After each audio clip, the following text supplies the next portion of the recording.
Hi, this is Stuart with the Aerating-Thatching company, and today I've aerated, seeded, and fertilized the lawn, and then I put on 50 pounds of a soil amendment and a wetting agent on this lawn. The wetting agent is to break down the tension in the soil so that the water moves uniformly through the soil.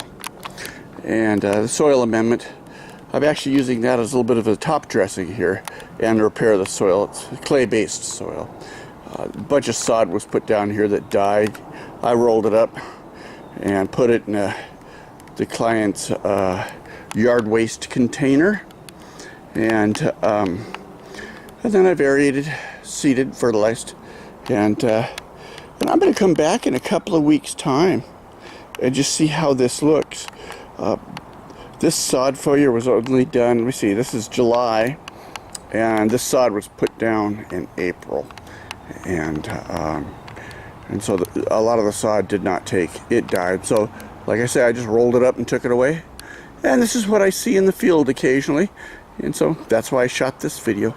Once again, this is Stuart with the Aerating-Thatching company. Thanks, bye.